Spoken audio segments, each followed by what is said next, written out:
दोस्तों, हम हमारी बीमारियों के लिए दवाइयाँ लेते हैं, लेकिन क्या आपने सोचा है कि इन दवाइयों की जगह अगर हम एनर्जी का मेडिसिन ले सके तो? उस एनर्जी मेडिसिन से हमारी जो हीलिंग है, वो एफर्टलेस हो जाती है और वो बहुत ही आसान हो जाती है।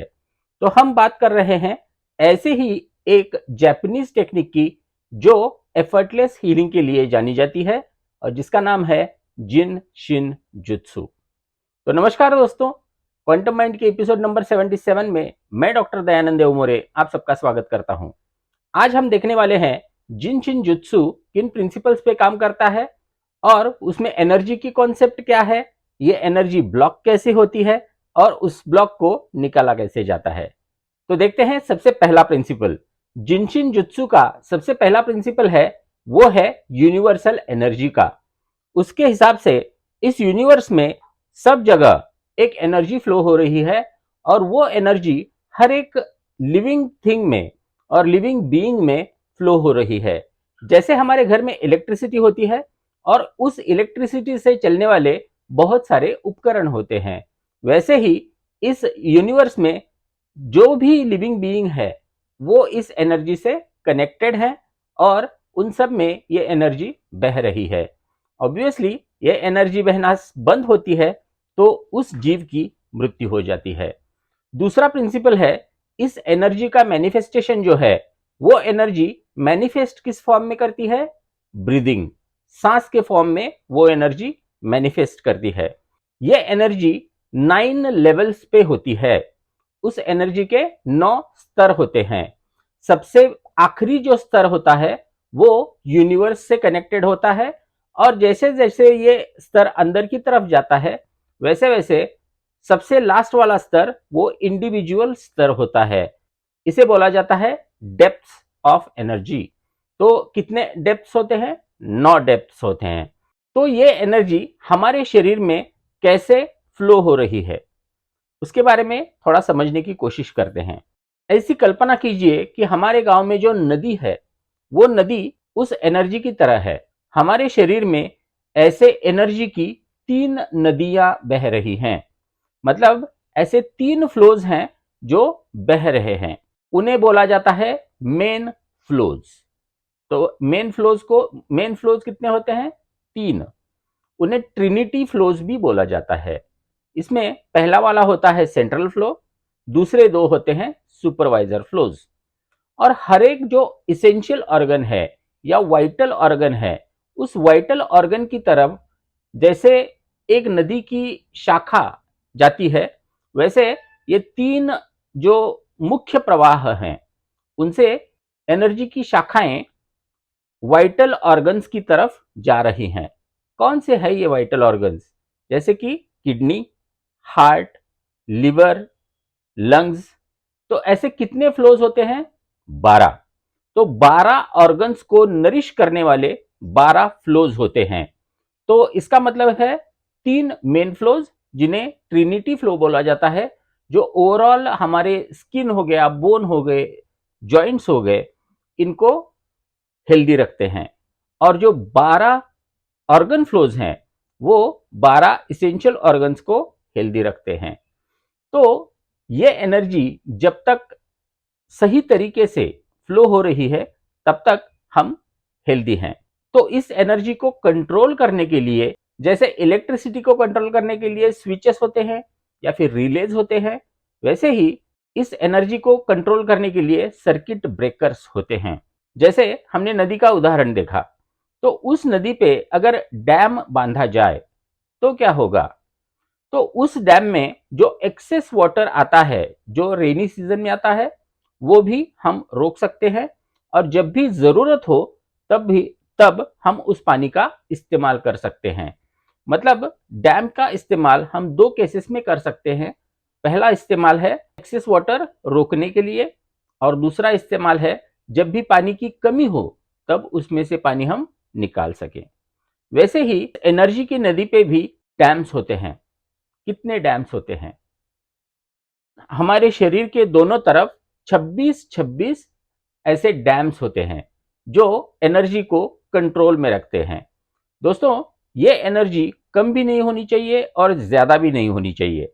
जैसे हम सांस लेते हैं, अगर सांस फूलती है तो भी ठीक नहीं है, और सांस बहुत ही कम हो गई तो वो भी अच्छा नहीं है। सांस एक पर्टिकुलर स्पीड से चलनी चाहिए। तो इसी तरह ये एनर्जी भी बैलेंस्ड या फिर ऑप्टिमम होनी चाहिए। ये ज्यादा भी नहीं होनी चाहिए और कम भी नहीं होनी चाहिए।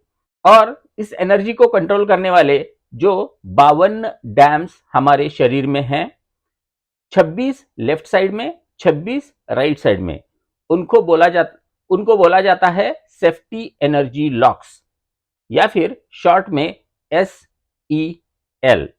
ये 26 एनर्जी लॉक्स अगर ओके हैं तो आपके शरीर में कोई भी प्रॉब्लम नहीं है, आपके मन में कोई भी प्रॉब्लम नहीं है। अगर इनमें से एक भी लॉक खराब हो जाता है तो उस ऑर्गन से रिलेटेड प्रॉब्लम स्टार्ट हो जाता है। तो इनको खोलना कैसे है या फिर रिपेयर कैसे करना है इन लॉक्स को, उसके बारे में हम आने वाले एपिसोड्स में बात करेंगे। लेकिन अभी ये ध्यान में रखिए कि 26 लॉक्स लेफ्ट की तरफ हैं, 26 लॉक्स राइट की तरफ हैं, और वो अगर खराब हो जाते हैं तो हमारे शरीर में प्रॉब्लम्स आ जाते हैं। हमारे शरीर में जो प्रॉब्लम आता है उसे मेडिकल लैंग्वेज में तो डिसीज बोला जाता है, लेकिन जिनशिन जुत्सु में उसे लेबल बोला जाता है। लेबल मतलब हम जैसे बोलते हैं कैंसर, बीपी, ये उस अनहेल्दी कंडीशन को दिया गया एक लेबल है। तो जिनशिन जुत्सु में डिसीज वर्ड का इस्तेमाल नहीं होता, उसमें वर्ड इस्तेमाल होता है लेबल। तो ये एनर्जी लॉक्स, एसीएल या सेफ्टी एनर्जी लॉक्स खराब कैसे होते हैं? उनको खराब करने वाली जो चीजें हैं उन्हें बोला जाता है एटीट्यूड्स। ऑफ कोर्स ये इमोशंस होते हैं। कौन से 5 एटीट्यूड्स इस एनर्जी को इम्बैलेंस करते हैं? सबसे पहला एटीट्यूड है वरी। वरी मतलब चिंता करना। दूसरा एटीट्यूड है फियर। फियर मतलब डर। उसके बाद आता है एंगर माने गुस्सा। उसके बाद आता है सैडनेस, और उसके बाद आता है ट्राइंग टू बी और प्रिटेंस। प्रिटेंस मतलब किसी चीज का ढोंग करना या फिर किसी चीज को पाने की बहुत ही इच्छा होना और वो चीज ना मिलना, तब वो जो लैक की फीलिंग आती है वो फीलिंग। तो ये 5 एटीट्यूड्स हैं। कौन से? Worry, fear, anger, sadness, trying to be और प्रिटेंस। तो इन 5 चीजों की वजह से, इन 5 इमोशंस की वजह से ये ब्लॉक हो जाते हैं। जिनशिन जित्सु में ऐसे बोला जाता है कि भले ही ये 5 अलग अलग एटीट्यूड हो, लेकिन ये सब एटीट्यूड एक ही चीज में मेल्टडाउन होते हैं, और वो है डर, फियर, किसी ना किसी चीज का डर। एंगर भी फियर का मैनिफेस्टेशन है। तो आप समझ सकते हो कि सबसे बड़ा एटीट्यूड जो है, सबसे बड़ा जो इमोशन है जो इस एनर्जी को ब्लॉक करता है, वो है फियर। तो दोस्तों, आज हमने क्या देखा? हमारे शरीर को हेल्दी रखने के लिए एनर्जी फ्लोज होते हैं। मेन फ्लोज 3 होते हैं, जैसे कि 3 नदियां हैं। ये 3 फ्लोज कौन से हैं? Central flow, left supervisor flow, right supervisor flow. इन्हें ट्रिनिटी फ्लोज भी बोला जाता है। और हर एक इसेंशियल ऑर्गन की तरफ एक फ्लो जाता है, उन्हें बोला जाता है ऑर्गन फ्लोज। ये होते हैं 12, और ये 9 स्तर पे एनर्जी काम करती है। इस एनर्जी को बैलेंस में रखने के लिए हमारे शरीर में 26 जगह लेफ्ट साइड में, 26 जगह राइट साइड में जो लॉक्स होते हैं या फिर ब्रिज होते हैं या फिर स्विचेस होते हैं, उनको बोला जाता है सेफ्टी एनर्जी लॉक्स। ये लॉक अगर खराब होते हैं तो हमें बीमारी होती है, शरीर को या मन को। ये लॉक खराब क्यों होते हैं? 5 एटीट्यूड की वजह से। 5 एटीट्यूड कौन से हैं? Worry, fear, anger, sadness, trying to be और प्रिटेंस। तो ये 5 एटीट्यूड की वजह से एनर्जी लॉक्स खराब हो जाते हैं और बीमारी पैदा हो जाती है। तो हमें आने वाले एपिसोड में ये देखना है, तो इन एनर्जी फ्लोज को सुधारा कैसे जाता है और कुछ ही मिनटों में एफर्टलेसली कोई भी प्रॉब्लम क्योर कैसे किया जाता है। तो दोस्तों, आशा है कि आपको इस सब्जेक्ट में जरूर इंटरेस्ट आया होगा। अगर आपको लगता है कि मैं सभी फ्लोज कवर करूं और वो फ्लोज को कैसे ओपन करना है और जिनशिन जित्सु का रेगुलर प्रैक्टिस करने के लिए प्रोटोकॉल क्या है ये बताऊं, तो आप कमेंट में जरूर बताइए, क्योंकि मैं कोई भी सब्जेक्ट शॉर्ट में बताना नहीं चाहता। सब्जेक्ट आपको वहां तक समझ में आना चाहिए जहां तक आप उसका एप्लीकेशन कर सको। तो दोस्तों, वीडियो अगर अच्छा लगा है तो इसे लाइक कीजिए, वीडियो के नीचे कमेंट कीजिए और अपने दोस्तों के साथ इसको शेयर कीजिए। शायद इन वीडियोस की वजह से किसी की जिंदगी संवार सकती है। तो दोस्तों, आज के लिए इतना ही। फिर मिलते हैं नेक्स्ट एपिसोड में और देखते हैं कि इन सेफ्टी एनर्जी लॉक्स को कैसे अनलॉक किया जाता है। धन्यवाद।